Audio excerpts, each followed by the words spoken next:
Hello and welcome. This is Ruth, and today I'm having a little look at different ways in which you can use vellum. Now, I don't know if you've used vellum before or not, but if not, hang around to the end. I'll be doing 5 ways today, and then I'll come back with another video with another 5 ways soon. And if you haven't already subscribed to the channel, now might be a good time to do that, and hit the notification bell too so that you'll know when the next video comes up.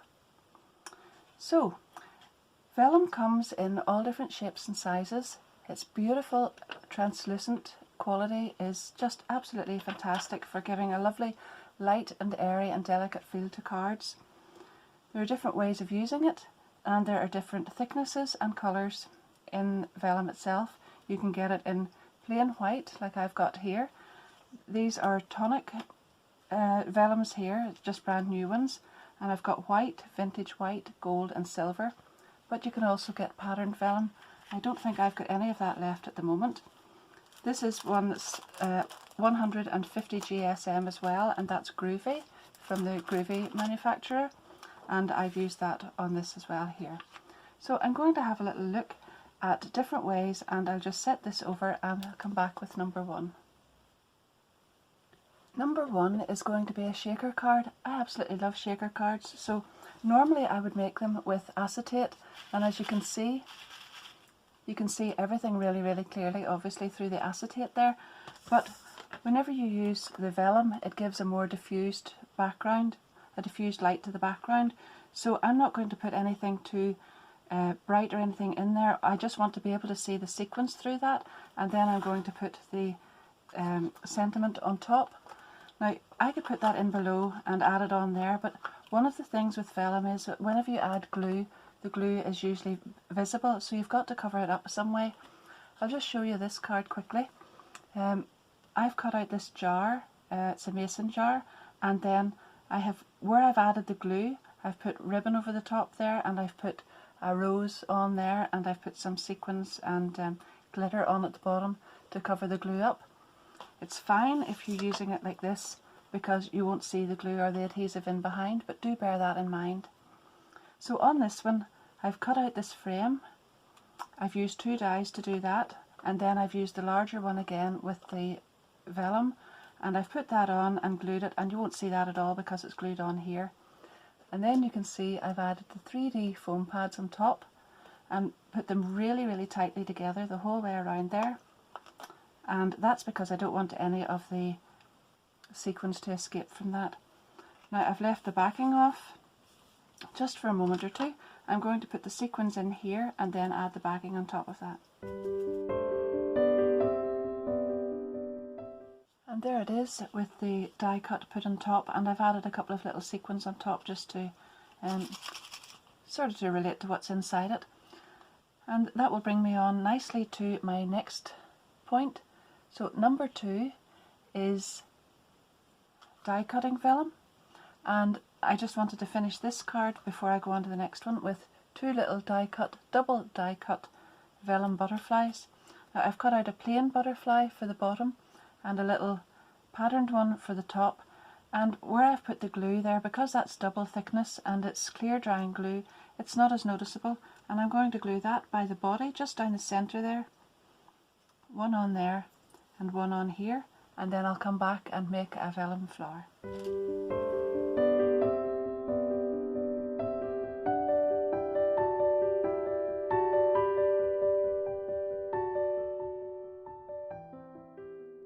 To show you what this looks like die cut, I've taken these 2 dies from this die set, the Sentimental Frames Love die set. I'll put all my affiliate links to any of the products I've used down below just in case any of you are interested in those, but I'm concentrating on the vellum more today. But anyhow, there's what the vintage white vellum looks like when it's been die cut with this pattern and glued onto white card, and you can't actually see the glue too badly in that. I think it actually turned out really well, so it's a really beautiful delicate lacy feel to that one. And I'm going to glue that on here, and then I have taken this die set and I've cut out some flowers already. So one thing you can do with this is remember that the dies, if it's a plain die and there's not an awful lot of detail, the vellum's quite thin, so you can layer up 2 or 3 pieces of vellum all at one time, usually about 3 with a die like this, and cut through them all at once. Saves you cutting every flower individually. So I've used the gold this time, and I have cut out 2 of the large flowers, 2 of the smaller, the medium-sized ones, 2 of the smaller ones, and then 2 centres and 2 leaves, 2 sets of leaves. And I'm going to emboss these because it's really, really beautiful when that's embossed, just shaped with an embossing mat and an embossing tool. And then I layer it all up and glue it on there. So I'm taking the large end to do this large flower first of all, and I turn it over and do the back of the petals.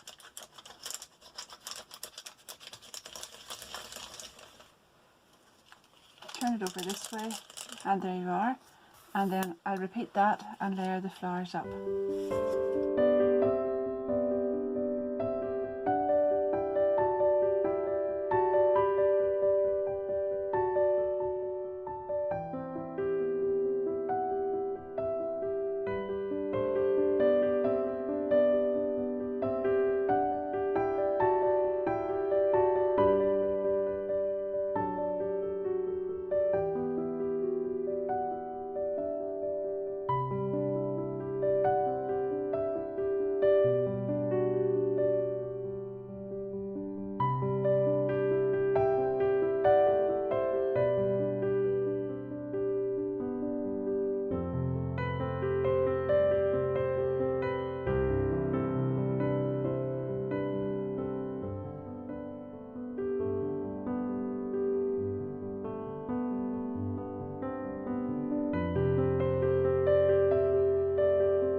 Number 3 then is parchment work. Now there's all sorts of parchment work which can be done like this on the groovy boards. These are groovy plates, embossing plates, and you can see there these are actually quite old because I've had them for a long, long time. I actually demoed these at a craft fair a long, long time ago in Belfast, and I still have the plates that I used then. So you get embossing tools with them and you can feel the groove, hence the name, groovy.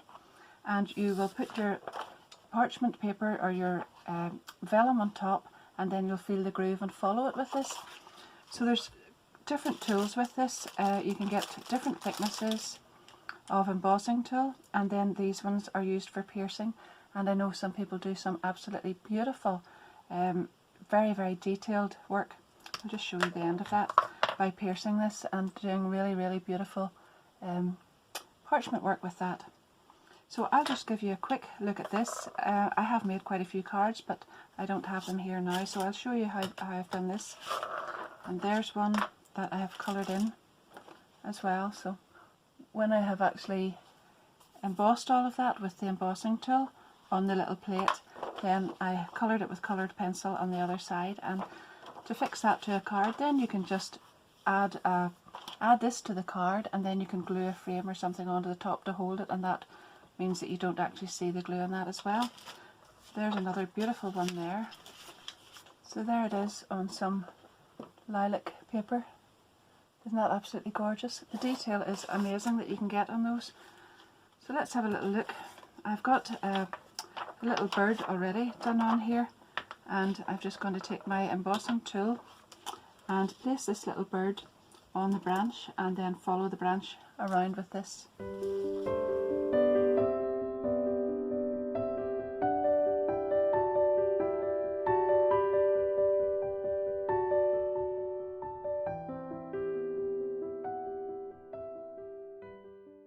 The beauty of these plates is that they come in all different sizes, so you can even just pick parts off a plate and add it on to another one.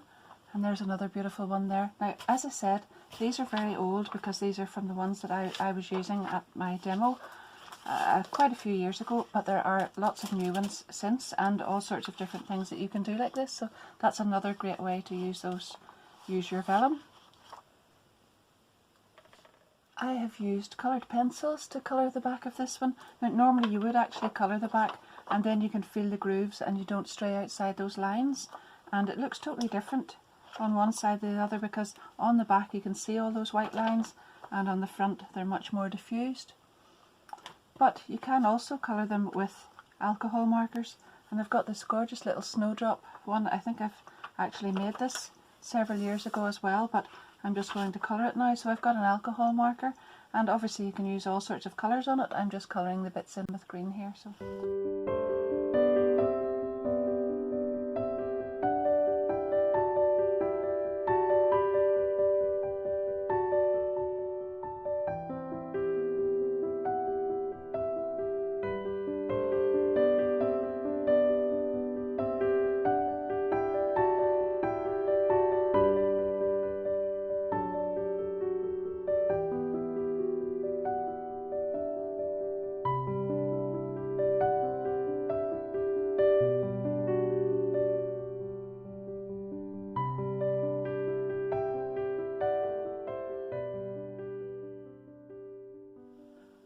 The fourth way I like to use vellum is to add an extra leaf inside an aperture card.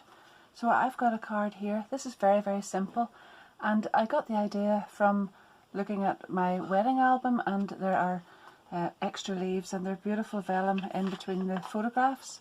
So I like to do this on maybe something like wedding stationery, and I've already made this card, and as you can see it's a beautiful ornate kind of card, and there's an aperture right through here.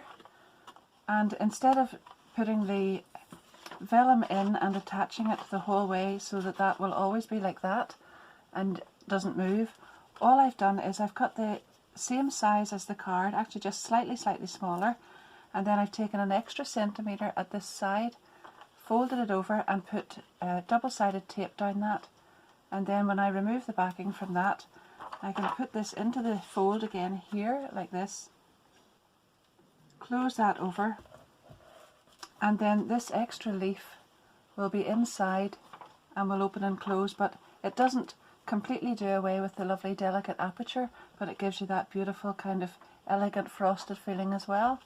I think that's another really nice way to finish a card off with vellum.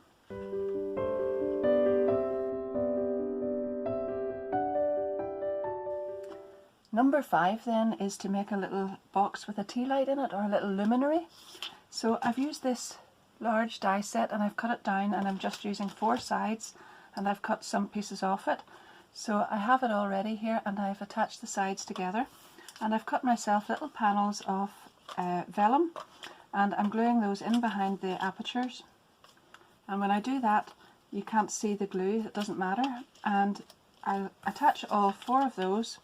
And then I've made myself a little base, and I'll put that in, attach the sides all together, and then we'll put a tea light in and see how that looks.